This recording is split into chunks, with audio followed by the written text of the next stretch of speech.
हर साल करोड़ों लोग दुनिया के सबसे प्रसिद्ध स्थलों की यात्रा करते हैं। वे इसकी तस्वीरें लेते हैं, इसकी वास्तुकला की सराहना करते हैं और फिर चले जाते हैं। लेकिन अगर मैं आपसे कहूं कि इन इमारतों में से कुछ के ऐसे रहस्य हैं जो टूरिस्ट गाइड में नहीं लिखे होते, छुपे हुए कमरों से लेकर लगभग भुला दी गई विवादों तक और अजीबोगरीब विवरण जो सैकड़ों सालों तक गुप्त रहे। इस वीडियो में हम मशहूर लैंडमार्क्स के हैरान कर देने वाले राज जानेंगे। शुरू करने से पहले कृपया लाइक और सब्सक्राइब करें, ये कंटेंट क्रिएटर्स के लिए बड़ी बात है। धन्यवाद। और अब चलिए शुरू करते हैं।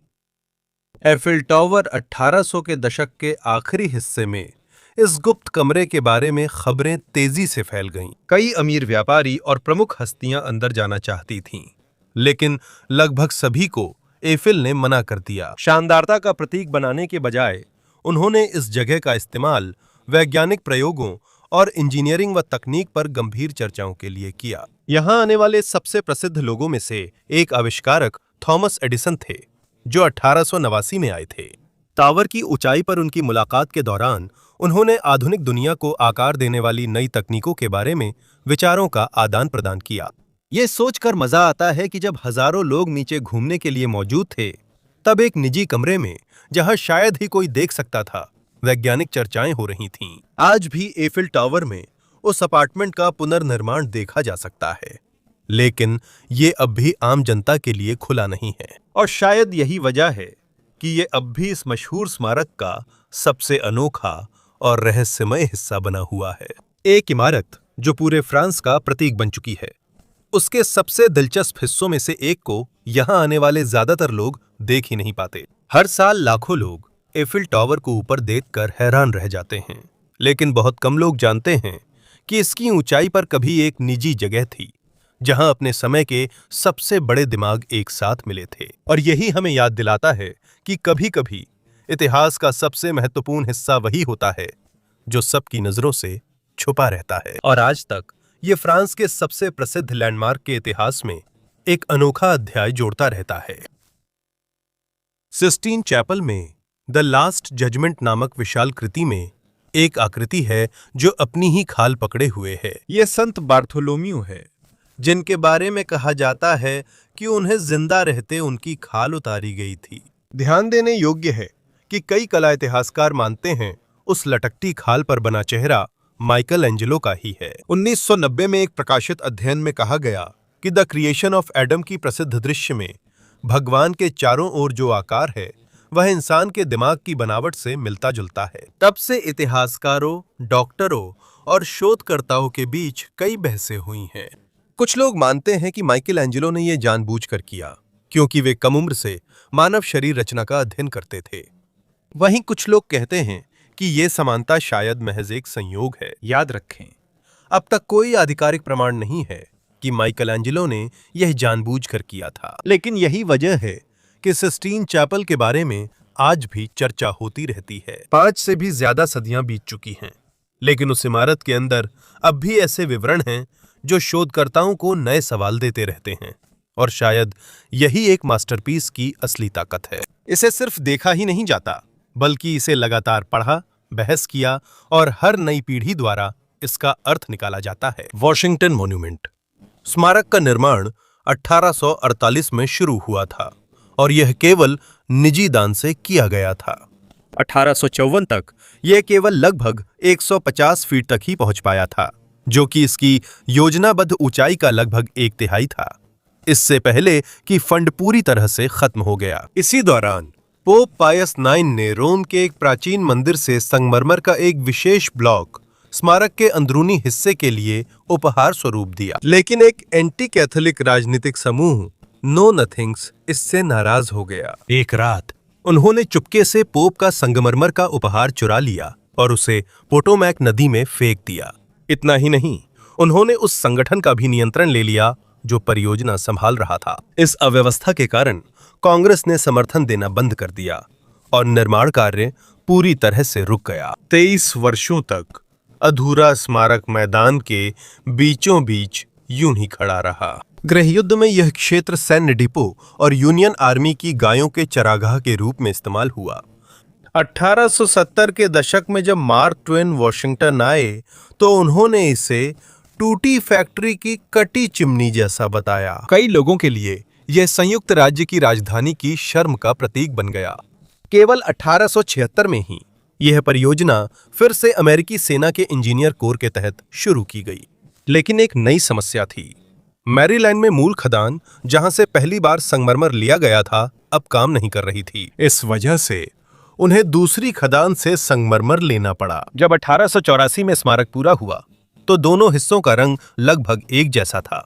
दोनों ही सफेद संगमरमर के थे और दोनों की पॉलिशिंग भी एक जैसी थी। लेकिन जैसे जैसे दशक बीतते गए, दोनों तरह के पत्थरों की रासायनिक संरचना का फर्क धीरे धीरे सामने आने लगा। इसी वजह से ऊपर और नीचे के हिस्सों के रंग में और भी ज्यादा फर्क साफ दिखने लगा। आज भी वो रेखा उस स्मारक पर देखी जा सकती है। इसे तब तक नहीं हटाया जा सकता जब तक कि संरचना के बड़े हिस्से को तोड़कर फिर से न बनाया जाए। इसलिए वॉशिंगटन स्मारक की हर तस्वीर में पोप के दिए गए चुराए तोहफे, पैसों की कमी और युद्ध से रुके निर्माण की कहानी छुपी है। ये सब कुछ दो अलग अलग रंगों के संगमरमर में लिखा है। पीसा की झुकी हुई मीनार टावर का निर्माण 1173 में शुरू हुआ था। लगभग तुरंत ही ये पीसा की नरम और चिकनी मिट्टी में धंसने लगा। 1178 तक जब तीसरी मंजिल बनकर तैयार हुई तो इसका झुकाव साफ दिखाई देने लगा था। इसके बजाय इसे तोड़कर फिर से शुरू करने के बजाय परियोजना को रोकना पड़ा। इटली के विभिन्न शहर राज्यों के बीच युद्धों के कारण निर्माण लगभग 50 साल तक रुका रहा। 1272 में काम फिर शुरू होने पर नए वास्तुकार को एक ऐसी समस्या जो लंबे समय से और गंभीर होती जा रही थी का सामना करना पड़ा। याद करते हुए उसने झुकाव ठीक करने का तरीका सोचा। अगर मीनार दक्षिण की ओर झुकी हुई थी तो वह दक्षिणी हिस्सों को थोड़ा ऊंचा बनाएगा ताकि धीरे धीरे उसकी दिशा सीधी स्थिति की ओर वापस लाई जा सके। कागज पर यह विचार अच्छा था, लेकिन इसने समस्या को पूरी तरह से हल नहीं किया। ऊपरी मंजिलों की दिशा निचले हिस्से के मुकाबले थोड़ी उल्टी हो गई। लेकिन जब यह किया जा रहा था तब भी नींव लगातार धंसती जा रही थी।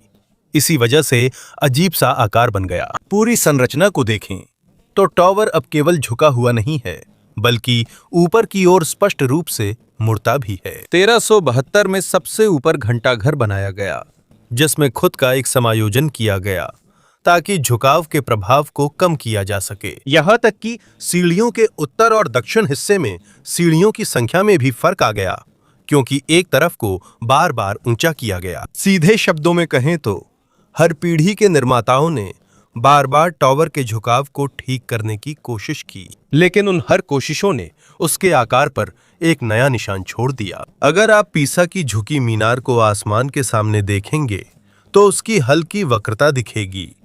यहीं से कहानी और अनोखी हो जाती है। दुनिया की सबसे मशहूर झुकी हुई इमारत सिर्फ तिरछी ही नहीं है।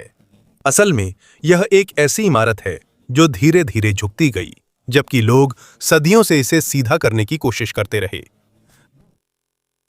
माचू पिच्चू 24 जुलाई 1911 को येल यूनिवर्सिटी के एक लेक्चरर पेरू के पहाड़ों में यात्रा कर रहे थे। ये थे हाइरम बिंघम। वे इंका साम्राज्य की खोई अंतिम राजधानी ढूंढ रहे थे। उनका लक्ष्य कोई और जगह था, लेकिन एक स्थानीय किसान और सराय के मालिक, जिसका नाम मेलचोर आर्तेआगा था, ने उन्हें पास के एक पहाड़ पर प्राचीन खंडहरों के बारे में बताया। आर्तेआगा ने एक सिल्वर सोल के बदले उनके साथ जाने के लिए हामी भर दी। उस समय उसकी कीमत लगभग 50 पैसे के बराबर थी। 9 साल बाद जब बिंघम उसी मंदिर में पहुंचे तो उन्होंने खुद उस शिलालेख को देखा। अपने फील्ड जर्नल में उन्होंने यहां तक लिखा कि अगुस्टीन लिजारागा माचू पिच्चू के खोजकर्ता हैं। लेकिन जब बिंघम ने अपने अभियान पर अपनी प्रसिद्ध किताब प्रकाशित की तो उसमें लिजारागा का नाम नहीं था। इसके बजाय बिंघम को माचू पिच्चू के खोजकर्ता के रूप में विश्व भर में जाना गया। समय के साथ उनका नाम और भी प्रसिद्ध होता गया, जबकि वहां सबसे पहले पहुंचने वाले स्थानीय लोगों को लगभग भुला ही दिया गया। अपनी खुदाई के बाद उन्होंने अनुमानित 40,000 से अधिक कलाकृतियां येल विश्वविद्यालय ले गए। इनमें बर्तन, आभूषण, हड्डियां और यहां तक कि ममी भी शामिल थीं। लगभग एक सदी तक पेरू ने इन कलाकृतियों की वापसी की बार बार मांग की। कुछ वस्तुएं 2007 में आंशिक रूप से वापस कर दी गईं, लेकिन आज भी कुछ चीजें येल में ही मौजूद हैं। कई बार किसी स्थान की असली खोज करने वाले लोग वे नहीं होते जिनका नाम किताबों और स्मारकों में दर्ज होता है, बल्कि वे स्थानीय लोग होते हैं जो चुपचाप रहते हैं और कई पीढ़ियों तक अपनी भूमि के रहस्यों की रक्षा करते हैं। और शायद यही माचू पिचू की प्रसिद्धि के पीछे छुपा सबसे बड़े रहस्यों में से एक है। ग्रीस का पार्थेनॉन। ये प्राचीन ग्रीस की अद्भुत गणित और वास्तुकला का प्रतीक है। 2500 साल से भी ज्यादा समय से इसे शास्त्रीय वास्तुकला का मानक माना जाता है। लेकिन एक बात है जो ज्यादातर तस्वीरें और विवरण इसके बारे में नहीं बताते। असल में पूरे भवन में शायद ही कोई पूरी तरह सीधी रेखा हो। इसके स्तंभ, सीढ़ियां और यहां तक कि इसके क्षैतिज हिस्से भी थोड़े मुड़े हुए हैं। ये जानबूझकर उन वास्तुकारों ने किया था जिन्होंने 447 ईसा पूर्व पार्थेनन डिजाइन किया था। वे मानव दृष्टि के बारे में एक ऐसी बात समझते थे जिसे आज भी आधुनिक इंजीनियर अध्ययन कर रहे हैं। इस दृश्य भ्रांति के प्रभाव का मुकाबला करने के लिए उन्होंने डिजाइन में बहुत छोटे छोटे बदलाव किए। पार्थेनन की पूरी नींव हर किनारे के बीच में लगभग 6 सेंटीमीटर तक थोड़ी सी ऊपर उठी हुई है। स्तंभों के मध्य भाग में हल्का सा उभार होता है जिसे एंटेसिस तकनीक कहा जाता है।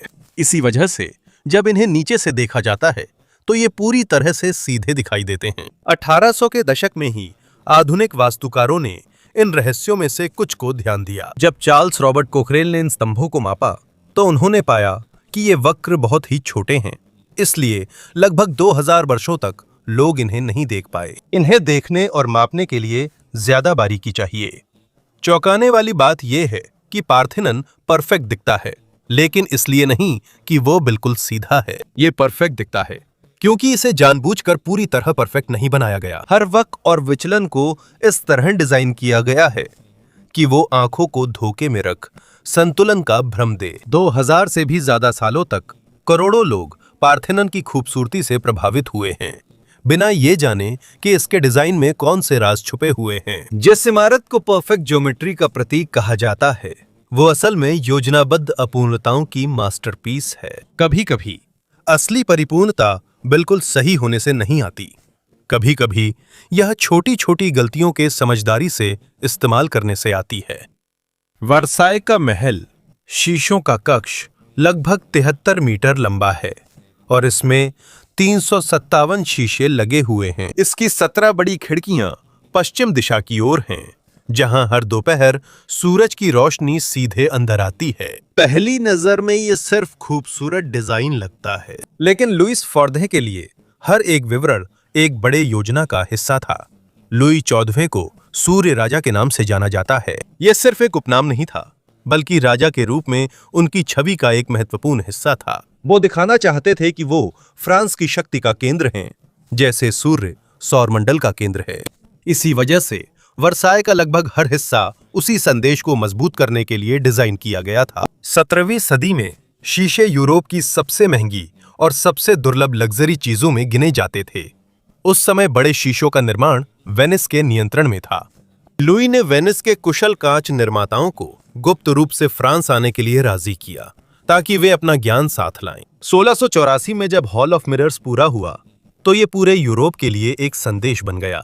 इसने दिखा दिया कि अब फ्रांस वे उत्पाद बना सकता है जो पहले वेनिस का एकाधिकार थे। ये देश की आर्थिक शक्ति का एक खामोश लेकिन बेहद शक्तिशाली बयान था। कमरे की छत पर चार्ल्स लेब्रून की 3 बड़ी पेंटिंग्स देखी जा सकती हैं। लकींग पेंटिंग ni Charles Lebrun। इन चित्रों में लुई 14वें की युद्ध और कूटनीति में जीतें दिखाई गई हैं। लगभग हर दृश्य में उन्हें एक शक्तिशाली सम्राट या देवता जैसे नेता के रूप में दिखाया गया है जो अपने सभी प्रतिद्वंदियों से श्रेष्ठ हैं। पहली नजर में हॉल ऑफ मिरर्स सिर्फ एक बेहद खूबसूरत कमरा लगता है जो शीशों और सुनहरी सजावट से भरा हुआ है, लेकिन इसकी भव्यता के पीछे शक्ति और प्रचार का एक बेहद चतुर उपकरण छुपा हुआ है।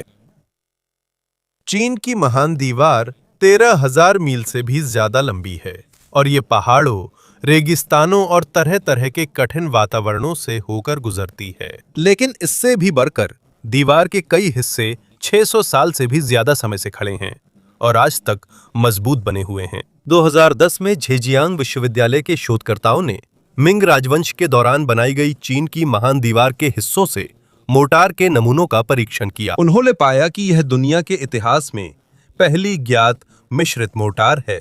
उनके विश्लेषण के अनुसार यह साधारण मोर्टार की तुलना में अधिक मजबूत, अधिक जलरोधी और संरचनात्मक रूप से अधिक टिकाऊ है। यह भी कोई संयोगवश खोज नहीं थी। यह नुस्खा एक महत्वपूर्ण रहस्य था जिसे माहिर राजमिस्त्री हर अगली पीढ़ी को सौंपते थे। कई सदियों तक उन्होंने इस ज्ञान को संभाल कर रखा क्योंकि ये उनके प्रोजेक्ट्स को बढ़त देता था। सबसे महत्वपूर्ण चीज एक पदार्थ है जिसे एमाइलोपेक्टिन कहा जाता है। यह एक पॉलीसैकेराइड है जो चिपचिपे चावल व अन्य उच्च स्टार्च खाद्य पदार्थों में मिलता है। इस विशेष मोर्टार का उपयोग 4वीं शताब्दी ईस्वी से किया जा रहा है। जब मिंग राजवंश आया तो यह बड़े निर्माण परियोजनाओं का एक सामान्य हिस्सा बन गया। ग्रेट वॉल के अलावा चीन में पगोडा, शहर की दीवारों, पुलों और शाही समाधियों के निर्माण में भी इसका उपयोग हुआ। नानजिंग की शहर की दीवार जो 600 साल से भी अधिक पुरानी है, यह भी साबित हुआ है कि उसमें भी वही मिश्रण इस्तेमाल किया गया था। 800 साल पुराना शियाओचियांग पुल भी ऐसे ही मोर्टार से बना मिला है। असल में जब पुल की मरम्मत की गई तो इंजीनियरों ने प्राचीन नुस्खे के अनुसार बनाए गए नए बैच के चिपचिपे चावल का मोर्टार का इस्तेमाल किया। आज भी कई पर्यटक ग्रेट वॉल पर आते हैं और उन पत्थरों को छूते हैं जिन्हें चिपचिपे चावल के दलिये से जोड़ा गया है। ये 600 से भी ज्यादा सालों से वहां मौजूद है। बारिश, हवा और भूकंप के संपर्क में रहा है, लेकिन आज तक यह मजबूत बना हुआ है और लगभग अडिग है। और यही है दुनिया के सबसे प्रसिद्ध स्थलों के पीछे छिपी कुछ कहानियां। ऐसी जगहें जहां हर साल दसियों लाख लोग आते हैं, लेकिन अक्सर वे उनके इतिहास का हिस्सा रहे रहस्यों, विवादों और असामान्य तथ्यों को नहीं जानते। ये स्थल हमें याद दिलाते हैं कि इतिहास केवल वही नहीं है जो हम अपनी आंखों के सामने देखते हैं।